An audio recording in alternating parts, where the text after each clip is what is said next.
कल हम लोग कहाँ तक पढ़ लिए थे? सभी संख्या के बारे में, जितनी भी संख्या थी, प्राकृतिक संख्या, सम संख्या, विषम संख्या, पूर्ण संख्या, पूरा ठीक, अभाज्य, सअभाज्य, परिमेय संख्या, ठीक है, ये सब हम लोग पढ़ लिए थे।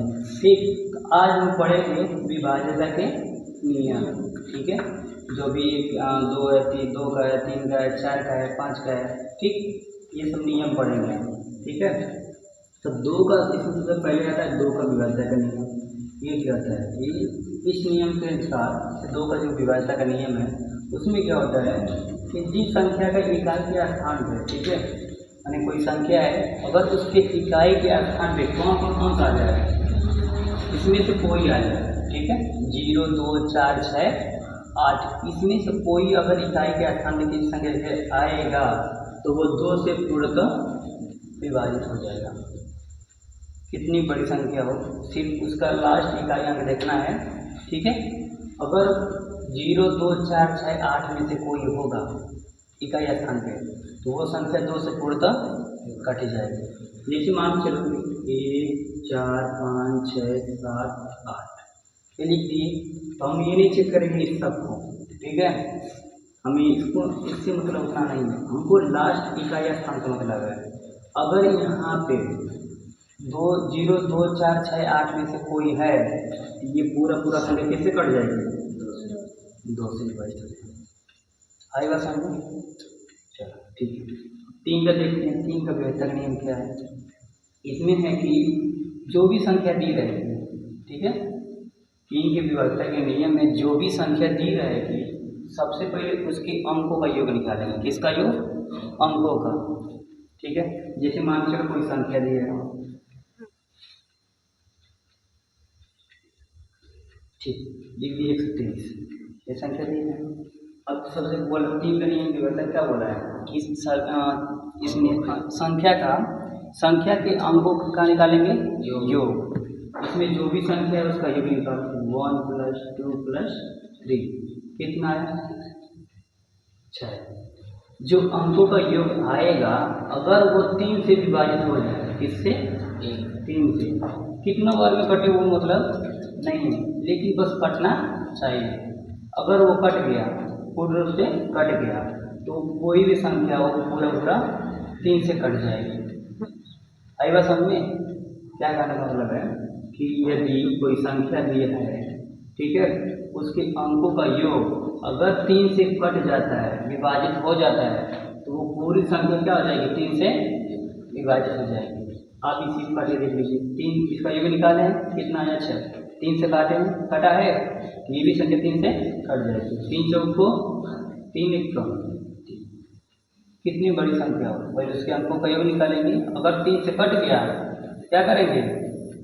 वो संख्या पूरा 3 से विभाजित हो जाएगी। आई बात समझ में? अगला नियम देखें। चलो, बोला है 4 के नियम। 4 के नियम में क्या होता है कि जिस किसी संख्या का दहाई और इकाई, जो दहाई पे और इकाई अंक पे जो अंक होते हैं, दहाई और इकाई पे जो अंक होते हैं उनको ले लेंगे। कितनी बड़ी संख्या उससे मतलब नहीं है, सिर्फ दहाई के स्थान पे और इकाई के स्थान पे जो अंक रहेंगे उन्हीं को हम ले लेंगे, ठीक है, उनको ले लेंगे। अगर वो 4 से कट गए, ठीक है, किससे कट गए? 4 से कट गए, तो पूरी संख्या 4 से कट जाएगी। जैसे एग्जाम्पल में यहाँ लिख दें 2, 4, 6, 8, 9, 2, 4, ठीक है, इतनी बड़ी संख्या ले ली। अब तो पहले इसको देखते ही आप समझ हो जाएंगे कि ये संख्या 4 से कटेगी कि नहीं कटेगी, इतनी बड़ी है, ठीक है, होता है कि नहीं होता है? तो कुछ करना नहीं है, 4 से अगर चेक करना है तो इकाई के स्थान पे और दहाई के स्थान पे दोनों जो हैं इसको उठा लेंगे। कितना है? 24, ठीक है। 24 में किससे भाग करते हैं? 4 से। अगर ये 24 किससे कट गया? 4 से कट गया, तो ये पूरी संख्या किससे कटेगी? 4 से भाग हो जाएगी। 4 से क्या हो जाएगी? विभाजित हो जाएगी, पूरी तरह विभाजित हो जाएगी, ठीक है। 4 का नियम क्या करता है? जिस किसी भी संख्या, कोई भी संख्या हो, अगर उसका दहाई और इकाई अंक, ठीक है, 4 से कट जा रहा है तो वो पूरी संख्या 4 से कट जाएगी, विभाजित हो जाएगी, ठीक। कितनी बड़ी संख्या उससे मतलब नहीं है, ठीक है, तो बस लास्ट दो अंक देखना है, लास्ट के दो अंक 4 के नियम में। ठीक है, आई बात समझ में? 4 वाला आया समझ में? ठीक है। अब 5 क्या है? 5 तो बहुत सिंपल है, जिस संख्या का इकाई का अंक क्या हो, या तो 0 हो या तो 5 हो, तभी वो संख्या 5 से कटेगी, अन्यथा और कोई नहीं। जैसे मान चलो 25 हो गया, 50 हो गया, ये भी 5 से कट जाएगा, ये भी 5 से कट जाएगा, फिर कट जाएगा, इकाई स्थान में क्या है 0, यहाँ पे क्या है 25, सॉरी 5 है। ठीक है, 4 वाला देखो, ये वाला इसे मान के रखो, यहाँ देखो 144 देखो, इकाई स्थान पे कौन है ये, दाहिने पे कौन है ये, है ना, इसको उठा लिया जाए और किस संख्या अंक से मतलब नहीं है। 44 हो गया, 44 को 4 से भाग कर कट जाएगा, कितने बार कटेगा 11, कट गया ना, बस ये संख्या पूरा किससे कट जाएगी 4 से कट जाएगी। अभी मान चलो हम लिख दें इसे, ठीक 126, इकाई और दहाई उठा लो 36, इसको 4 से भाग करो, कटेगा नहीं कटेगा, तो ये संख्या क्या होगी 4 से नहीं कटेगी। जिसका इकाई और दहाई का अंक 4 से कट जाएगा वो संख्या पूरी पूरी 4 से विभाजित हो जाएगी। आई बस में कुछ पूछना है इसमें, आगे बढ़ जाए। 5 तक हो गया था, अब पढ़ेंगे 6 का।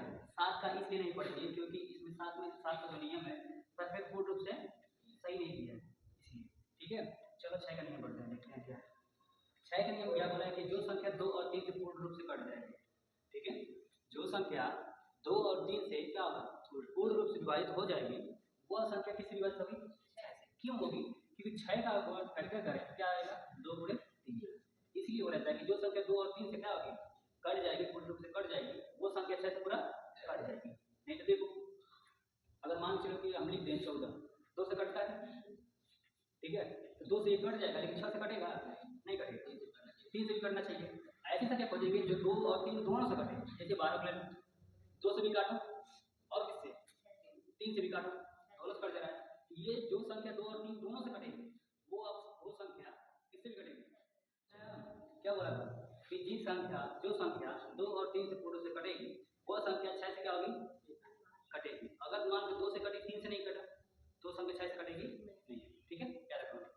अब इसमें 8 का नियम क्या होता है कि जिस संख्या का सैकड़े स्थान पे जो अंक रहेगा वो दाहिने पे रहेगा जो वो, और इकाई पे, ये तीनों अगर 8 से कट गए तो वो पूरी संख्या 8 से कट जाएगी। ठीक है, क्या होगा कि जो संख्या सैकड़े के स्थान पे जो अंक रहेगा और दहाई पे जो अंक रहेगा और इकाई पे, ये तीनों पे जो अंक रहेंगे 8 से अगर कट जाएंगे तो क्या होगा पूर्ण रूप से 8 से कट जाएगी, विभाजित हो जाएगी। जैसे मान के चलो इसको ले लिया, 3 अंक का कोई संख्या बताओ 128, ठीक है, ये 3 अंक है, सैकड़े पे है, दहाई पे और इकाई पे, इसको 8 से भाग करो, ये कट जाएगा। ठीक है, जैसे मान चलो इसी संख्या को बड़ा कर दिया जाए 2 4 6, अब बड़ा हो गया। अब 3 अंक उठाएंगे, सैकड़े के स्थान का, दहाई के स्थान का और इकाई के स्थान का, अब इसको भाग करो 128, 8 चला तो 8 एकम 8, कितना बचा 4 और 8 कट गया ना। तो जिस संख्या के इकाई के स्थान तीसरे स्थान तक, यानी सैकड़े दहाई और इकाई तीनों स्थान के जो अंक रहेंगे अगर वो किससे कट जाए 8 से कट जाए तो वो पूरी संख्या किससे कट जाएगी 8 से कट जाएगी। या जिस संख्या के लास्ट में लगातार कितने जीरो हों 3 जीरो हों वो संख्या आपकी 8 से कट जाएगी। आई बात समझ में?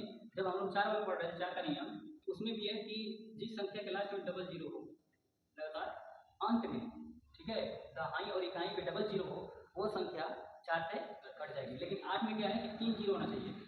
ठीक है, सैकड़े दहाई और इकाई पे अगर 3 जीरो लगातार है तो वो संख्या किससे कट जाएगी 8 से। और ये नियम उसका है कि सैकड़े दहाई और इकाई के स्थान पे जो अंक है वो अगर 8 से कट गए तो वो पूरी संख्या 8 से कट जाएगी। आई बात समझ में? अब देखो 9 का नियम क्या है कि जिस संख्या के सभी अंकों का योग, जैसे 3 का पढ़े थे वैसा ये भी है, जिस संख्या के अंकों का योग अगर 9 से विभाजित हो जा रहा है, ठीक है, तो वो संख्या क्या होगी किससे कट जाएगी 9 से पूर्ण रूप से कट जाएगी। आई बात समझ में? जिस संख्या के अंकों का योग अगर 9 से पूर्ण रूप से कट जाएगा, विभाजित हो जाएगा, वो संख्या पूर्ण रूप से 9 से विभाजित हो जाएगी। जैसे मान चलो कितना लिखें,